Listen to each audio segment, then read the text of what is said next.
자, 그러면 박병창 이사님 모시고 시장 이야기 나눠보겠습니다. 어서 오십시오. 어서 오세요. 안녕하십니까. 반갑습니다, 이사님. 자, 일단 우리 시장은 어제 진짜 대단했습니다. 네. 예. 미국 시장은 어떻게 마무리했을까요? 네, 미국도 올랐습니다. 미국은 지난 연말에 좀 4일간 하락을 했었죠. 그리고 첫날에 상승 시도를 했는데 강보합 정도로 마감을 했고요. 그리고 둘째 날인 어제 상승을 했습니다. 그런데 길주들이 차익 매물이 좀 나왔습니다. 그런 부분들이 좀 있었고요. 엔비디아 마이너스 0.38%예요. 그래서 박스권의 상당 부분에 갔는데 거기서 좀 치고 올라가지 못하는 그런 모습을 좀 나타냈고요. 그리고 반도체 칩 쪽도 그동안에 좀 가파르게 좀 올라온 부분들이 있었습니다. 그래서 마이크론이 1% 정도 하락하고 샌디스가 0.42%, 뭐 소폭 하락하는, 상승할 때 10%씩 상승했으니까요. 그러니까 뭐 0.4, 1%이 정도는 거의 뭐 미미한 차익 매물이 좀 있었다, 그렇게 볼 수가 있겠습니다. 이런 수급의 흐름에 좀 바뀌는 부분들은 CES를 앞두고 가파르게 올라온 부분에서 차익 매물이 있는 부분이 좀 있었고요. 또 한 가지는 지금 어떻게 해요? 공격한 데가 왜 갑자기 생각이 안 납니까? 네? 베네수엘라 마두로 베네수엘라의 지정학 리스크가 이제 시장에서 반영이 되면서 정유주가 급등을 했고요. 은행주도 급등을 하고 방산주가 급등을 했어요. 다우가 1.2% 올랐거든요. 수급이 저쪽으로 좀 옮겨가는 그런 모습이 좀 나타났습니다. 이들도 우리랑 뭐 비슷한 거죠. 돈이 뭐 계속 무한대로 있는 건 아니니까 일부 이쪽에 매수로 들어가는 그런 이제 수급의 변화가 좀 생기지 않았나라고 생각을 합니다. 6시 30분 기준으로 금이 2.9% 정도, 3% 정도 지금 오르는 것 같아요. 그래서 4,457달러 다시 고점을 향해서 있는 상태고요. 비트코인 선물도 3% 이상 올라서 95,000달러 근처에 있습니다. 그래서 비트코인도 상당 부분 올라오는 그런 모습을 나타내고 있습니다. 필라델피아 반도체 지수가 1% 올랐거든요. 그런데 오라클 1.5% 하락, 브로드컴 1.2% 하락, 그리고 엔비디아 0.38% 하락, 마이크론 테크놀로지 1% 하락, 샌디스크 0.42% 하락이에요. 그런데 필라델피아 반도체 지수가 1% 올랐거든요. 뭐가 올랐을까요? 이건 왜 그러냐면은 반도체 장비주가 다 급등했습니다. 반도체 장비주가 급등을 했는데 반도체 장비주가 급등한 이유는요. 올해 그 AI 칩 성장 얘기를 하면서 데이터 센터에서 이제 거기 들어가는 인프라가 좋을 것이다, 이런 얘기들을 월가 IB 자료에 계속 얘기하지 않습니까? 그러면 이런 성장과 함께 노화된 장비 교체 수요가 있을 것이다라는 이슈로 인해서 ASML도 5.5%, 그리고 어플라이드 머티리얼도 5.7%, 랩 리서치도 5.2%, 장비주들이 다 급등하는 모습을 나타냈어요. 그래서 필라델피아 반도체 지수가 1% 오르는 그런 모습을 나타냈습니다. 그리고 우리나라 국내 투자들이 꽤 많이 했었던 그 아이렌이라고 데이터 센터 관련주들이 급락을 했었는데 어제는 13% 반등을 했고요. 이노레이터도 한 17% 반등하는 그런 모습을 나타냈습니다. 그리고 또 한 가지 특징은 아마존이 2.8%, 메타가 1.3%, 알파벳이 0.5% 정도 올랐거든요. 그러니까 칩이 빠지는 동안에 또 커뮤니케이션 섹터가 이렇게 올랐어요. 그러니까 뭐 지수를 받치려고 하는 거죠. 수급이 이제 순환하는 거죠. 네. 이것도 어떤 이유에서 그러냐면은 또 말씀을 좀 드리면 AI 칩이 올해 2026년대에는 상업화가 되면서 그것을 이익과 연결시킬 수 있는 대형 커뮤니케이션 섹터가 올해 관심주이다, 이런 보고서들이 많이 나오고 있거든요. 그래서 여기 관련 종목들이 올라가는 그런 모습을 나타냈습니다. 전반적으로는 다우 지수에 포함되어 있는 그 은행주와 정유주, 방산주가 강세를 보이면서 다우존스 산업지수는 장대 양봉으로 마감을 했고요. 반면에 나스닥은 고점이 1%였는데 소폭 하락해서 작은 음봉을 만들었습니다. 그리고 S&P 500도 고점에서 약간 빠지는 모습을 나타내서 전체 시장은 올라갔고 그 사이에서 섹터별로 수급의 흐름이 좀 변화가 됐다라는 정도로 이해하시면 될 것 같습니다. 네. 우리 시장 어제 3.4% 올랐습니다. 야. 이건 뭐 어떻게 해야 돼요? 너무 좋은가요? 너무 좋다라고 막 그냥 얘기를 해야 될 건지, 아니면은 제가 어제 우리 회사 교보 방송을 좀 했는데 이제 걱정이 뭐냐면 이제 삼성전자 언제 팔아요 질문이 나오기 시작을 했어요. 아 그래요? 네, 전에는 삼성전자 사야 된다라는 얘기만 계속 네. SK하이는 사야 된다는, 사고 기다려보자 그래. 기다려보자 이렇게 갔는데 지금 삼성전자가 14만 원 근처에 왔습니다. 네. 그게 작년에 5만 원대에는 뭐 너무 분위기가 안 좋았고 올라가기 시작을 하면서 우리나라에 있는 증권사의 애널리스트들의 보고서에서는 타겟 프라이스가 87,000원, 9만 원. 제가 기억이 나요. 기억이 87,000원, 9만 원 대부분 그랬거든요. 맞아요. 그렇다가 이제 영업이익이 올해 올라간다, 가격 급등한다, 디램 가격 급등한다 이런 얘기를 하면서 12만 원, 12만 9천 원 이게 약 인지도 있는 분들이 얘기하실 때 12만 9천 원, 13만 원 이런 얘기 많이 했었거든요. 14만 원 됐습니다 지금. 야. 지금 제일 높게 나와 있는 게 20만 원, 20만 원 정도 나와 있고요. SK 하이닉스는 제일 높게 나와 있는 게 100만 원 나와 있는 그런 상황이에요. 근데 SK 하이닉스는 어제 2.8% 올랐고요. 삼성전자 7.47% 올랐거든요. 삼성전자는 이틀 동안 14.6% 올랐습니다. 올해 한 해가 이틀이잖아요. 네. 이틀 동안 지수는 5.7% 올랐고요. 243포인트 올랐습니다. 지수가 올라가 있는 상태니까 5.7%라도 240포인트예요. 네. 그러니까 뭐 4천에서 240이면 4,200포인트인 거고 금방금방 이렇게 올라가는 거죠. 그래서 5.7% 이틀 동안 올랐고 삼성전자는 14.6%가 올랐어요. 7%씩 이렇게 올랐거든요. 근데 보시면 또 어떤 특징이 있냐면 외국인들의 순매수가 삼성전자 3,373억 분이 안 돼요. SK 하이닉스 419억 분이 안 됩니다. 그럼 전에는 막 1조씩 샀지 않습니까? 네. 개인이 다 샀나? 근데 이렇게 많이 안 샀어요. 개인들 팔았습니다. 그렇게 많이 사지 않았어요. 그러니까 뭐냐면은 이제 올라가면서 가격도 올라갔으니까 금액도 똑같은 수량을 해도 더 금액이 커져야 되잖아요. 네. 그럼에도 불구하고 이 순매수 금액이 상당히 낮아져 있음에도 불구하고 급등을 했다는 얘기는 매도가 약하다는 거예요. 그러네. 매도를 잘 안 한다는 얘기는. 예, 매도를 안 하고 있다. 다 지켜보고 있는 거예요. 언제 팔아야 될지 네. 생각하고 지켜보고 있는 상황이에요. 그래서 사는 패시브 자금들만 들어오기 때문에 이런 현상이 벌어지고 있는 겁니다. 그리고 어제 삼성전자가 더 오를 만한 그 이유들이 뉴스들이 좀 있었는데 오늘 그 뉴스를 전해드리고요. 아까 권 기자님도 요 잠깐 언급을 좀 하시던데 삼성전자가 최근 들어서 더 올라가는 건 개별 지역인 삼성전자의 개별 뉴스가 나오는 부분도 있지만 시장에 이제 이런 정서가 있어요. SK 하이닉스가 더 좋다라고 대부분 사람들이 얘기를 합니다. 네. 주가 변동성이 더 좋을 거고 올해 더 좋을 거다 이렇게 얘기를 좀 하고 있는데 최근 들어서 삼성전자가 더 오르는 부분들은 개별 뉴스도 있지만 이런 거 같아요. 시장의 정서 제가 이렇게 들어보면은 SK 하이닉스의 올해 실적이 좋을 것이다. 올해 뭐 HBM 관련된 거 좋을 것이다라고 하는 부분들은 이미 알려져 있으면서 선반영된 부분이 상당히 있다라는 거예요. 알고 있었다는 거예요. 이건 네. 완판됐고 우리 완판 얘기를 작년 가을서부터 계속 얘기를 한 거지 않습니까? HBM 관련돼서는. 그런데 삼성전자에 대해서는 계속 의심하고 불안해했잖아요. 네. 그래서 삼성전자는 올해 좋을 거에 대한 반영이 덜 된 부분이 있었던 거예요.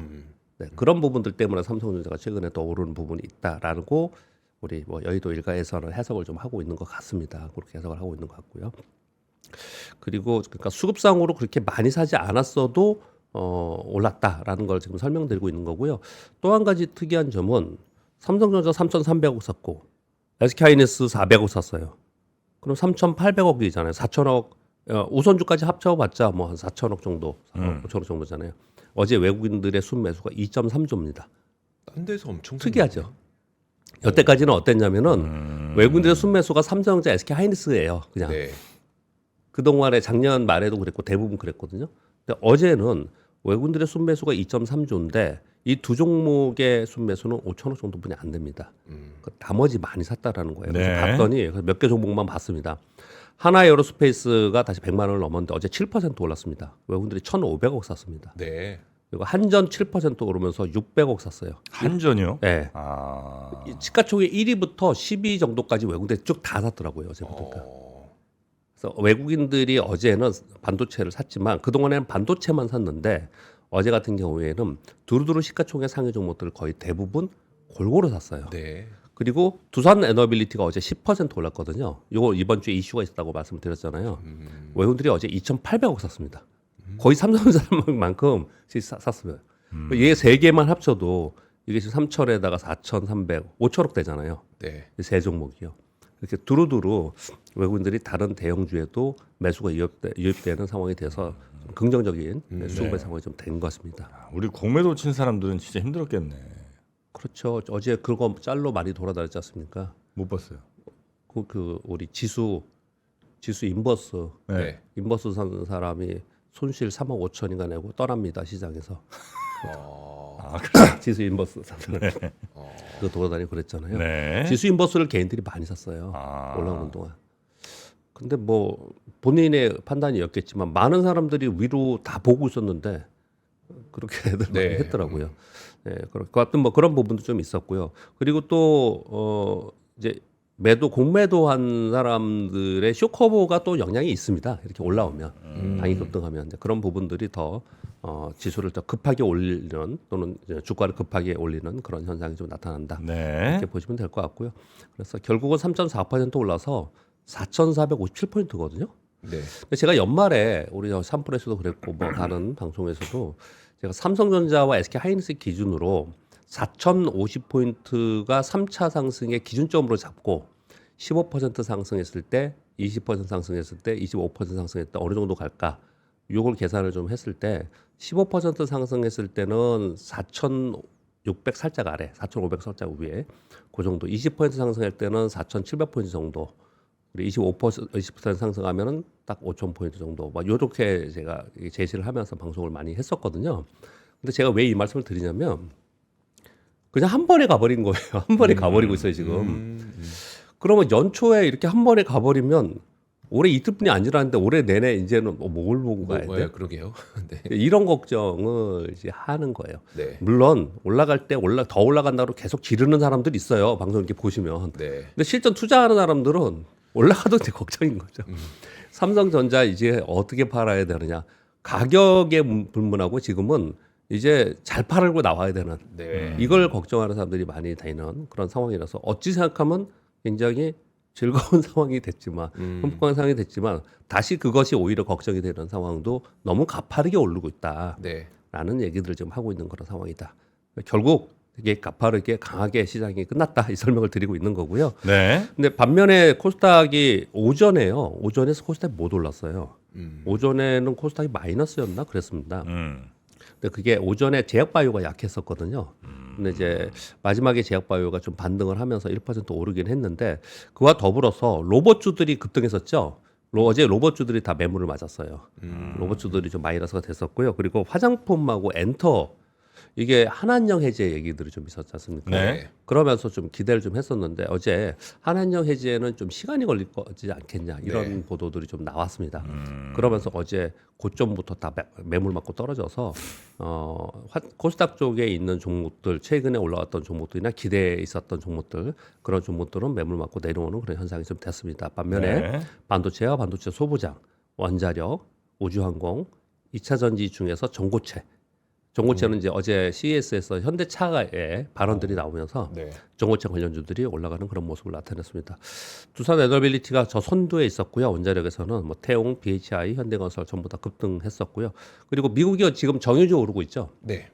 그래서 우리나라 정유주도 살짝 따라 올랐습니다.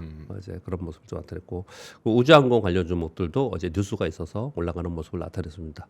전반적으로 아무튼 결론적으로 엄청나게 올라가고 있는 상황인 거고 급등하고 있는 상황인 거고 이 정도면요. 그리고 어제 갭 상승을 했거든요. 네. 지수도 갭 상승이고 그리고 일부 종목들이 갭 상승하고 올라온 부분들이 좀 있어서 보통 첫 번째 갭 그리고 두 번째 갭을 소멸 갭이라고 합니다. 기술적 분석에서는. 네. 그래서 단기적으로 좀 조정이 있지 않을까 이런 생각들을 조금 하지 않을까 시장에서는 그렇게 좀 생각이 들고 있습니다. 미국은 신고가 후에 12월 마지막 주 조정을 보였고 1월 2일 날 강보합 보였고 어제 상승을 했습니다. 베네수엘라 관련 지정학 이슈는 정책 및 인프라 재건 기회로 해석을 하면서 관련 종목들이 오르는 모습을 나타냈고요. CES 기대로 선반영하면서 올랐던 종목들 이런 종목들은 일부 차익 매물이 좀 나왔습니다. 그리고 아까 설명드렸듯이 장비 반도체에서는 완성 칩보다는 장비주들이 더 많이 오르는 그런 모습을 나타냈고요. 그리고 미국에서 52주 신고가가 많은 섹터, 그러니까 52주 신고가 종목들이 쭉 있을 거 아니에요. 네. 그중에 제일 많은 섹터를 한번 봤더니 단연 반도체가 있고요. 은행도 52주 신고가 많습니다. 그리고 에너지 관련 종목들, 광물 종목들, 관계 섹터, 그리고 우주항공 이쪽이 지금 52주 신고가를 내면서 올라가는 종목이 굉장히 많습니다. 그래서 관련돼서 우리나라도 비슷하게 움직이는 모습을 나타내고 있습니다. 우리나라는 특이한 점은 지금 설명을 미리 드렸지만 어제 외국인 매수가 보니까 시총 상위 종목으로 분산되면서 전반적으로 매수하는 모습을 나타내고 있어요. 이것은 ETF 영향이 굉장히 크다고 생각합니다. 네. 지수 상승을 추종하는 ETF들 이런 종목들이 어제 약 7에서 10% 정도 올랐어요. 원자력, 반도체, 지수 ETF들이 어제 급등하면서 전반적으로 매수가 유입되는 그런 모습을 나타내서 수급 자체는 굉장히 양호하게 어제 흐름이 좀 마감을 했다라고 보시면 될 것 같습니다. 근데 이제 전체적으로 주식에 돈이 많이 지금 모여 있는 거고 계속 이제 들어오고 있는 거잖아요. 예. 다른데 어디에서 막 크게 자산 시장에서 빠지는 데는 별로 없어요? 그냥 계속 그냥 막 들어오는 거예요, 그냥 계속? 상대적으로 빠지는데요. 네. 그냥 늘 얘기했듯이 이제 부동산에서 좀 들어온다라는 얘기들이 그동안에 좀 있었고요. 근데 여전히 부동산 가격이 뭐 최고치라면서요. 그러니까 어디서 들어온지를 모르겠어요. 최고치라고 얘기를 하는데 네. 근데 우리가 현업에서 보면은 상당 부분 부동산보다는 이제 주식으로 좀 해야 되지 않을까라는 의견이 있습니다. 사실 그런 부분 좀 있고요. 그리고 이건 실제로 수치가 이제 나중에 나와봐야 알겠지만은 최근 들어서 미국에서 우리나라를 좀 온다라는 얘기들 좀 합니다. 네. 여기 보면 댓글이나 이런 거 보면요. 아 서학개미들이 다시 돌아온다. 네, 미국 좀 팔고 우리나라 좀 왔다, 오고 있다 이런 얘기들 좀 하고 있는 상황이에요. 그래서 우리나라는 전반적으로 뭐라고 표현할까요? 유동 자금이 부족한 상황은 아니에요. 네. 그 자금이 소위 단기 자금으로 머물러 있는 자금이 우리나라에 굉장히 많거든요. 그런 자금들이 좀 신뢰를 갖고 시장에 들어오지 못하고 있는 상황이었는데 최근에 또 이제 올라가고 있는 상황이기 때문에 좀 따라 올라오는 이런 모습이 나타나고 있고요. 그리고 외국인들이 최근에 더 계속 들어오잖아요. 네. 그러니까 12월하고 그리고 이틀 동안 1월 이틀 동안 보면은 4조 원 정도 들어왔습니다. 물론 11월에 16조 원 팔았어요. 이제 급하게 좀 팔았고 그것은 제가 그때 설명을 드렸던 것은 이제 차익 실현 헤지 펀드의 차익 실현이 상당 부분 있었고요. 네. 그런 부분들이 다시 새해 새로운 기잖아요. 그래서 다시 들어오는 자금들도 지금 상당 부분 있지 않은가 이렇게 생각을 합니다. 근데 네. 그것보다는 질문을 이제 그렇게 주셨는데 매도가 조금 뒤로 빠진 거예요. 근데 그게 되게 중요합니다. 주식시장에서는 주식시장 주가를 움직이는 것은 기업의 가치가 기본으로 있는 거고 그런 상황 속에서 유동성이 있는 거잖아요. 네. 근데 이 두 가지가 시장에 존재해 있는데 이 두 가지를 움직이는 비효율적으로 시장이 움직이는 급등도 그렇고 급락도 그렇고 이건 심리거든요. 네. 그 심리를 지금 설명드리려고 하는데 비정상적으로 빠질 때는 이건 뭐 가치 대비 너무 빠지는데도 안 사잖아요. 네. 매수세가 없기 때문에 급락하는 거잖아요. 근데 지금은 더 올라갈 거로 저는 생각하니까 매도가 약한 겁니다. 그런 심리가 지금 작용을 상당히 하고 있다라고 보시면 될 것 같습니다. 네. 그러니까 뭐 3% 올랐다고 시총의 3% 전체 시총의 3%만큼 돈이 들어온 건 아니고 예, 그럼요. 매도세가 약하면 예. 그냥 주가는 확 뛸 수도 있는 그런 상황이다. 예. 알겠습니다. 제 뉴스 좀 전해드리도록 하겠습니다. 네. 대부분의 지금 시황 그리고 종목별로 움직임에 연결된 뉴스들이 꽤 많이 있습니다. 최근 들어서 특히 CES가 있기 때문에 모멘텀들이 발생이 되면 관련된 뉴스들이 많이 나옵니다. 일단 미국 관련된 뉴스 두 가지 말씀드리면 지금 방금 보니까 뉴스 지금 정확히 찾다가 제가 들어왔는데 이란이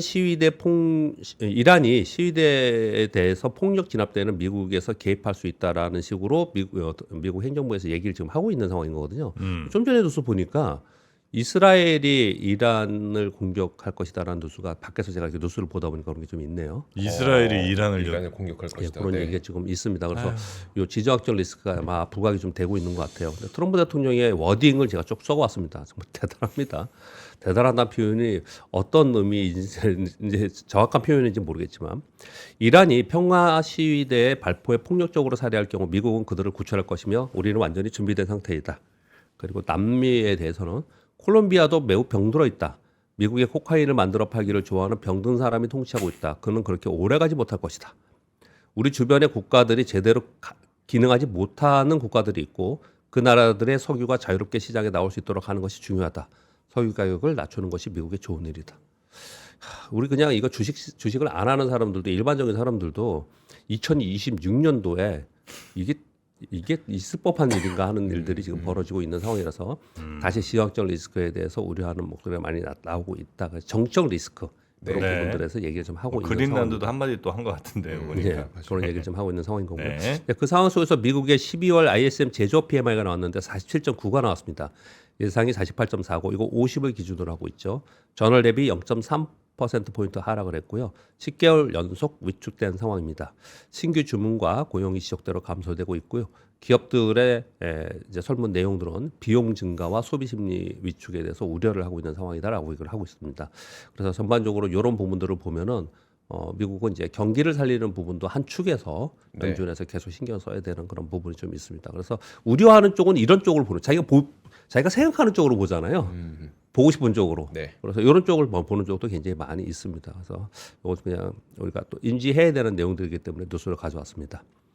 3번, 4번, 5번, 6번 전반적으로 7번까지 반도체 관련 그리고 삼성전자와 관련된 뉴스, SK 하이닉스 관련된 뉴스인데요. 그 의미가 좀 있습니다. 그래서 이건 읽어드리도록 하겠습니다. 올해 트렌드포스의 보고서입니다. 올해 AI 서버 시장에서 ASIC 수요가 GPU 성장률을 앞설 것이다. 라고 보고 있습니다. 올해 ASIC 성장률은 44.6% 전망을 하고 있고 GPU 성장률은 16.1%를 전망한다. 이렇게 얘기를 하고 있거든요. 왜 그런가를 설명을 하는 거예요. 네. 올해 GPU 공급 부족이 정점에 이를 것이다. 그래서 빅테크들이 대체제를 찾고 있다라고 얘기를 합니다. 올해 주문 기준으로 GPU 200만 장이 필요한데 공급은 70만 장, 그러니까 생산 가능 물량으로 봤을 때 70만 장에 불과하다. TSMC의 생산 여력은 수요의 50% 이하다. 그러니까 이거는 뭐 공급 부족이 계속 이어진다 얘기를 하고 있는 겁니다. 이 얘기는 뭐 사실 연말에 얘기한 것도 아니고 지난 가을도 그랬고 내년들을 바라보면서 계속 공급 부족이다. 그래서 주가가 달려온 거잖아요. 네. 이런 상황이 돼서 이건 우리가 알고 있는 상황입니다. 많이 들었던 얘기예요. 그런데 이제 보니까 우리가 수요자들의 입장에서 볼 때는 공급이 따라오질 못하고 있는 거예요. 그래서 아마존 웹 서비스의 관계자의 워딩을 들어보면 어떤 의미인지를 압니다. 이번 공급 부족은 단기적 현상이지만 의사결정에서 장기적으로 영향을 줄 수 있다. 빅테크의 입장에서 GPU는 더 이상 안정적인 기본재가 아니라 외부 변수에 따라 흔들릴 수 있는 전략 자산이 되고 있다. 신규 데이터 센터 투자 계획에서 GPU 의존도를 낮추고 ASIC 비중을 높이는 시나리오가 현실적인 대안이다. 이렇게 표현하고 있어요. 네. 이거 많이 달라진 거죠. 네. 그러니까 요걸 먼저 말씀을 드리고 쭉 다 한번 읽어드려 보겠습니다. 4번 뉴스는 뭐냐면요. 미국 10대 은행 중 하나인 캐피털 원 파이낸셜이라는 이제 은행이 있는데요. 이 은행에서 엔비디아와 아마존 웹 서비스의 클라우드를 사용하고 있거든요. 이 비용이 계속해서 어마어마하게 증가하고 있다라는 거예요. 그래서 대안에 대해서 논의하고 있다고 얘기합니다. 그러면서 이 뉴스 보도를 보면 어떤 내용을 얘기하냐면 AI 클라우드 비용이 급증하고 있어서 은행들이나 아니면 이 기업들이 개별 클라우드 센터를 구축하려는 움직임이 있다라는 거예요. 그렇게 이들은 그렇게 어마어마한 돈을 들여서 대형 클라우드를 사용해서 대형 데이터 센터를 구축할 필요가 없다라는 거예요. 이들은 그런데 그 비용이 엄청나게 계속 들어서 그보다는 자기들의 맞춤형 클라우드 센터를 구축하려는 움직임이 나타나고 있다라고 얘기를 하는 거예요. 네. 이런 보도들이 나오고 있거든요. 이게 뭐냐면 이 앞에 내용하고 뒤에 내용하고 전부 다 이 반도체 수요가 늘어나는 얘기들을 하고 있는 거예요. 네. 지금 3번 뉴스하고 이 4번 뉴스가 전부 다 그런 얘기들인 거예요. 그래서 지금 CES에 삼성이 가 있지 않습니까? 네. 삼성 CEO가 이제 여러 가지 이제 뭐랄까요 발언들을 지금 하고 있는데 메모리 칩 부족 사태가 전례 없는 심각한 상황이다. 어제 이런 것들이 삼성전자를 더 올라가게 한 것 같아요. 그래서 메모리 칩 가격 급등으로 스마트폰 가격이 불가피하게 상승할 것이다. 여기까지만 어저께 뉴스가 나왔거든요. 오늘 아침에 뉴스를 봤더니 파이낸셜 뉴스의 단독으로 갤럭시 S26 요거 2월 달에 나오죠. 모델별로 44,000원에서 88,000원 정도 출고가 가격이 올라갈 것이다. 이것은 2023년 이후에 3년 만에 처음으로 인상하는 것이다. 실제로 삼성 CEO가 이번에 갤럭시 S26 가격을 올릴 수밖에 없다. 이런 얘기를 좀 했거든요. 네. 그래서 이번에 가격이 올라간다는 얘기를 작년에도 계속 이제 이럴 가능성이 있다고 했지 않습니까? 네. 네, 현실화되고 있는 그런 상황에 있습니다. 이런 네. 뉴스들이 좀 나왔었고요. 그리고 삼성전자 관련된 뉴스는 하나 하고 그 다음 거 넘어가겠습니다. 삼성전자 CEO가 지금 CES에서 올해 구글의 제미나이 AI 기능을 탑재한 모바일 기기를 작년 2025년도에 약 4억 대 생산을 했는데 모바일 기기, 스마트폰, 태블릿 이런 것들을 얘기하는 겁니다. 올해는 8억 대 정도를 생산할 것이다라고 발표를 하고 있습니다. 두 배 생산할 것이다. 네. 그래서 이렇게 얘기합니다. 우리는 가능한 빨리 모든 제품, 모든 기능, 모든 서비스 AI에 적용할 것이다. 이게 뭐가 중요하냐? 시장의 해석을 제가 써왔습니다. 뭐냐면요. 구글 진영에 추진력이 지금 생긴다는 거예요. 구글 제미나이를 지금 쓴다는 거예요. 그래서 구글 진영에 있는 기업들, 구글, 네. TPU하고 이게 오픈 AI하고 경쟁하고 있었으니까 이쪽에 추진력이 제공될 수 있다라고 시장을 한쪽에서는 해석을 하고 있는 거고요. 또 하나는 애플이 지금 약간 미적거리고 있잖아요. 네. 근데 애플은 역시 애플이니까 나중에 뭘 내놓겠죠. 근데 지금 삼성이 애플과의 경쟁 관계에서 우위를 포석하기 위해서 점유하기 위해서 이렇게 빨리 지금 진행을 하고 있다. 이렇게 해석을 지금 시장에서 하더라고요. 네. 이런 얘기들이 어제 삼성전자 관련된 들이 쭉 상당히 의미 있는 내용들이 많이 나왔어요. 그래서 어제 더 급등한 이유가 되지 않았나라고 생각을 합니다. 여섯 번째 뉴스는요. 전력 반도체 우리나라 얘기입니다. SMR에 세제 혜택을 더 준다는 중화일보의 뉴스에 어떤 내용이냐면요.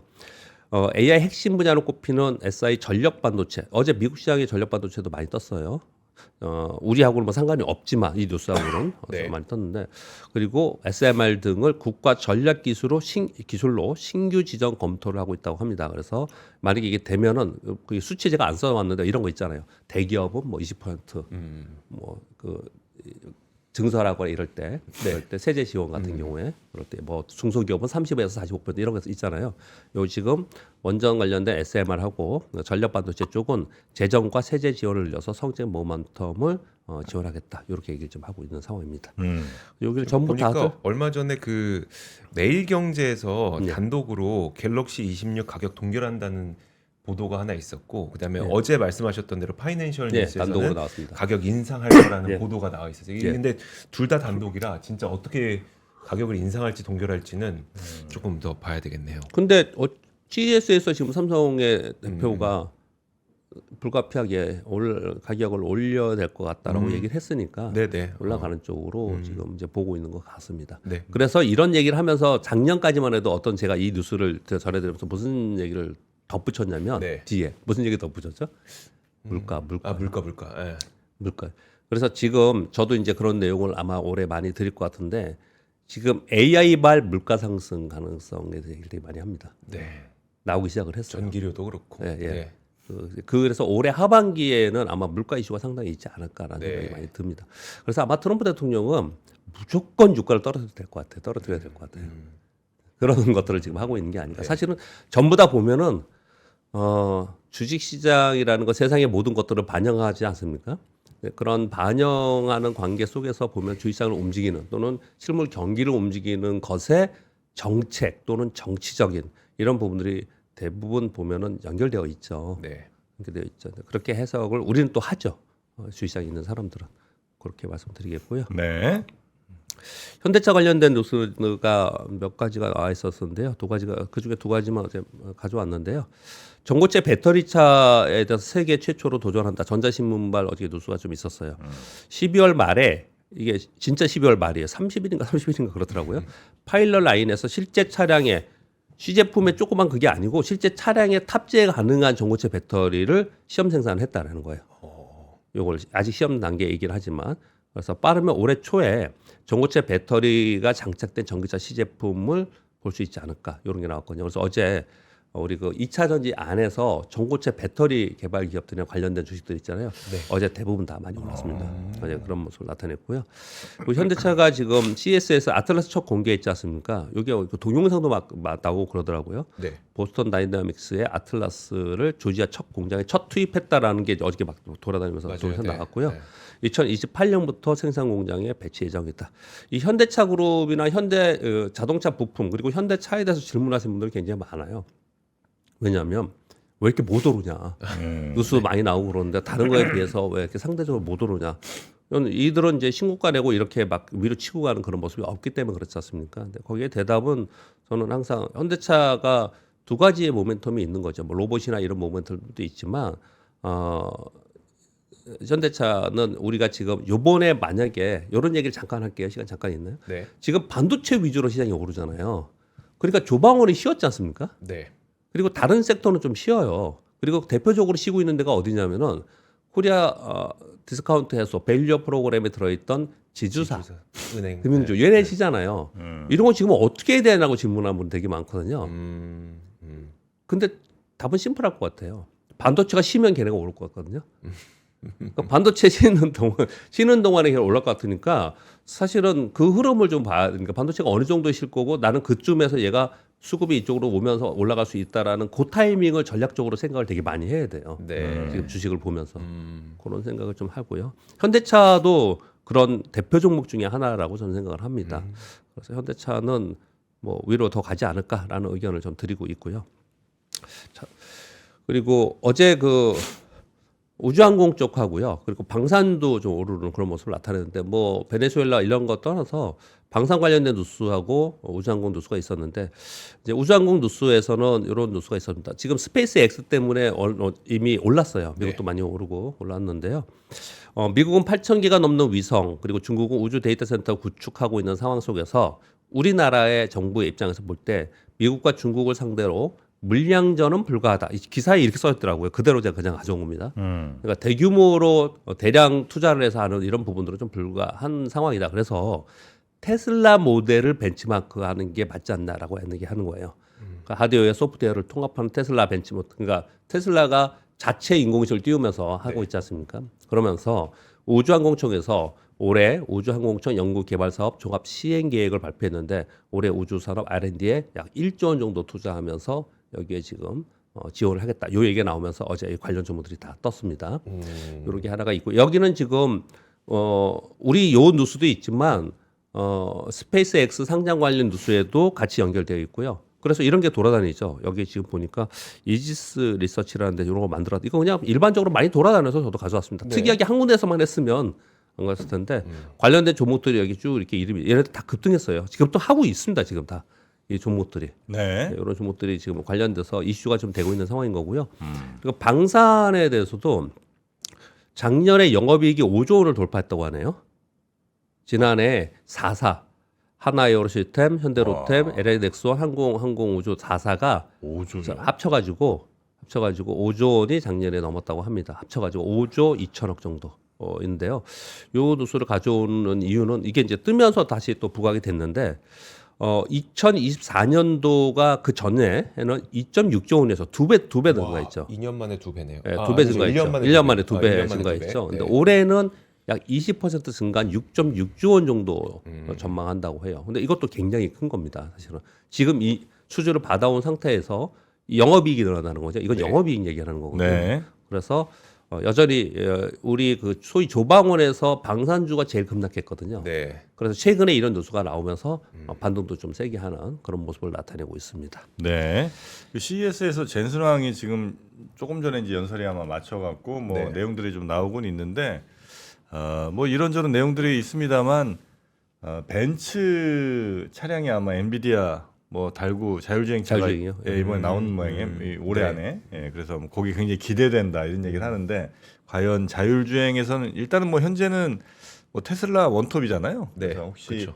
엔비디아의 자율주행이 어쩌면 또 여기에 도전이 제대로 될지 그거는 한번 좀 살펴봐야 되겠네요. 자, 오늘 우리 박병창 이사님과는 요 정도 시장 이야기 마무리하고요. 저희 잠시 후에 빈센트님 네. 모셔서 투자 전략 또 자산 운용 관련된 이야기 나눠보도록 하겠습니다. 대단히 고맙습니다. 감사합니다. 감사합니다.